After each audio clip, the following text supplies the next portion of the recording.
हमारा नाम पूजा है और पापा के नाम हीरामन महतो और घर मौजे बथुआ, पोस्ट धर्मपारसा, थाना माझागढ़, जिला गोपालगंज के हम रहे वाला हैं। हम अपना मर्जी से भाग गए बनी, केहू हमरा के भगा के नहीं के लिए, हम इनकरा के भगा के लिए बनी और एमे केहू हेल्प नहीं है कैले।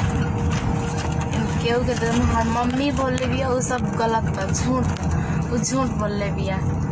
केहू हमार हेल्प नहीं है कैले, हम खुद से आइल बन सब। केहू जो कैले नहीं कि हमनी के कहीं तक, हमनी के खुद से आइल बन सब।